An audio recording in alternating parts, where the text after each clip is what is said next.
ওয়াকারের নির্দেশে বা কারো নির্দেশে সালমান রহমানকে, আনিসুল হককে, সব মন্ত্রীদের যেভাবে জামাই আদরে ওখানে রাখা হচ্ছে,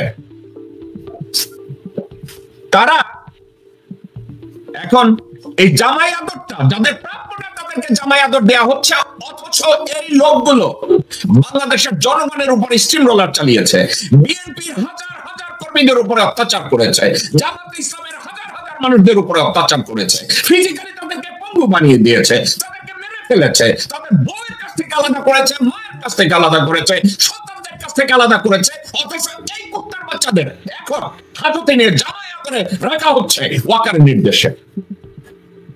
এই জেনারেল ওয়াকার 626 জন শেখ পরিবারের এবং আওয়ামী লীগের লোকজনদেরকে রক্ষা করেছে, এবং তারা এখন কে কোথায় আছে 626 জনের ভিতরে এখন কতজন ক্যান্টনমেন্টের মধ্যে আছে, কতজনকে বাইরে পয়সার বিনিময়ে ছেড়ে দেওয়া হয়েছে, এটা নিয়ে ওয়াকার নিশ্চয়। কিন্তু একটা কাজ করছে, যে মুহূর্তে জেকব মিল্টন কোনো কথা বলছে, তখন ব্যাঙ্গালোর থেকে এবং ইন্ডিয়া থেকে বিভিন্ন জায়গা থেকে কুত্তার বাচ্চাদের হায়ার করে মন্তব্য করাচ্ছে, না ওয়াকার খুব দেশপ্রেমিক, সে খুব ধার্মিক, ওয়াকার দেশের ক্ষমতা চায় না। মুরগিরা কখনো ক্ষমতা চায় না, ঠিক আছে? এখানে ক্ষমতা নেওয়ার জন্য তার কোঅর্ডিনেশন দরকার, কমান্ডের ক্ষেত্রে তার এক্সট্রাঅর্ডিনারি কোয়ালিটি দরকার, কোঅর্ডিনেশনের জন্য, সংগঠনের জন্য তার বিশাল কিছু একটা দরকার, যার কোনো কিছু নাই। এখন জেনারেল মাইনুলকে কেন এখনো গ্রেফতার করে তার কর্মকাণ্ড নিয়ে এখনো জিজ্ঞাসাবাদ করা হচ্ছে না, আমি লেফটেন্যান্ট জেনারেল জাহাঙ্গীর এবং ডক্টর মোহাম্মদ ইউনূস এবং ডক্টর আসিফ নজরুল আপনাদের দৃষ্টি আকর্ষণ করব, এই লোকটাকে কেন এখনো গ্রেফতার করা হবে না। ডক্টর আসিফ নজরুল, জন জাহাঙ্গীর, আপনাদেরকে পাশাপাশি আরো একটা কথা বলি, হারুনের গ্রেফতার সম্পর্কে আপনারা কি করেছেন, বেনজিরের গ্রেফতার সম্পর্কে আপনারা কি করেছেন, বিপ্লব দাসের গ্রেফতার সম্পর্কে আপনারা কি করেছেন, মইনুলের গ্রেফতার সম্পর্কে আপনারা কি করেছেন, মনিরুল ইসলাম কি করেছেন? আজ পর্যন্ত কেন শেখ পরিবারের একজন সদস্যকে গ্রেফতার করা হয় না? তারা কোথায়? General Walker, there will be a time in Bangladesh, আইনের শাসন যদি বাংলাদেশে কায়েম হয়, তোমার কর্মকাণ্ডের জন্য তোমাকে গ্রেফতার করা হবে ওয়াকার। আপনি যদি মনে করেন আপনাকে ছেড়ে দেওয়া হবে, আপনার অবৈধ কর্মতৎপরতা জন্য আপনাকে মাফ করে দেওয়া হবে, no, it's not going to happen. আপনার ভারতীয় কানেকশনে অযোগ্য একটা মানুষকে প্রমোশন দিয়ে জেনারেল বানানো হয়েছে, তাকে সেনাপ্রধান বানানো হয়েছে, যে আজ পর্যন্ত হাসিনার সাথে কমিউনিকেট করে, দিল্লির সাথে কমিউনিকেট করে, ভারতের সাথে তার আনুগত্য দেখায়, এই লোকটাকে বাংলাদেশের সেনাপ্রধান করে বসিয়ে রাখা হয়েছে, যাতে ডক্টর মোহাম্মদ ইউনূসের অন্তর্বর্তীকালীন সরকার ব্যর্থ হয়। দর্শকবৃন্দ,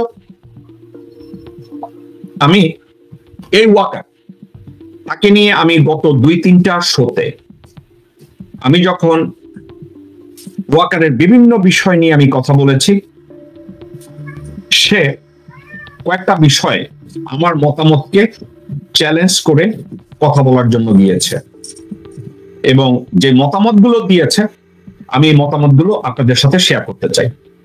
সে বলতে চেয়েছে আমি ভুল, এবং কেন ভুল এটা নিয়ে সে ব্যাখ্যা করেছে তার কথাবার্তা, এবং যাদেরকে বলেছে আমি তাদের আইপি অ্যাড্রেস চেক করেছি। 2/3 আইপি অ্যাড্রেস ইন্ডিয়ার, এবং 1/2 ডিজিএফআই কতগুলো কামলা, এই ডিজিএফআই কামলা এবং ভারতীয় কতগুলো মল, তাদেরকে দিয়ে কিছু কথা বলেছে। একটা কথা বলেছে, সেনাপ্রধানের নিয়োগ কোন দয়ার বিষয় না, বরং এটি সম্পূর্ণ যোগ্যতা ও সুনাম অর্জনের ফলস্বরূপ। তিনি যেভাবে দায়িত্ব পালন করেছেন তাতে তার নেতৃত্বের ক্ষমতা এবং দেশের প্রতি তার দায়বদ্ধতা প্রমাণিত। আগস্টে তার নেওয়া সিদ্ধান্ত তার যোগ্যতার প্রমাণ। যারা তাকে শেখ হাসিনার দয়ার বিষয় হিসাবে দেখছেন তারা বাস্তবতার বাইরে।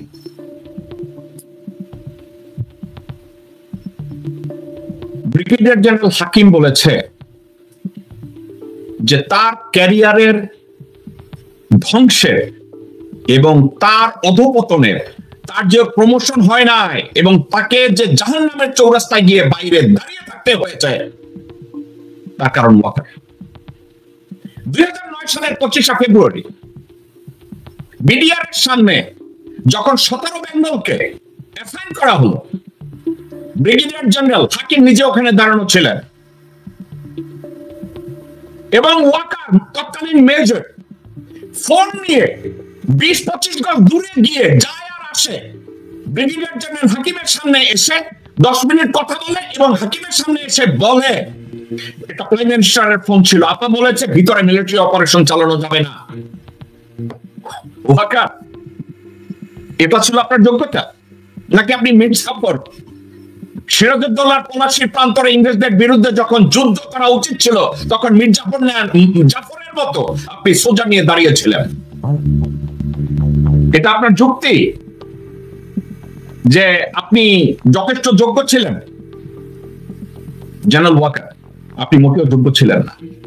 আপনি বড়জোর লেফটেন্যান্ট কর্নেল পর্যন্ত যেতে পারতেন না। Forget about lieutenant general or general. কোন যোগ্যতা বলে আপনি জেনারেল হয়েছেন? আপনি লন্ডনে যে লেখাপড়া করেছেন সেখানে ঘুষ নিয়ে চারিদিক থেকে বাংলাদেশ থেকে তদবির করে তারপরে ওখানে আপনাকে দাঁড় করানো হয়েছে।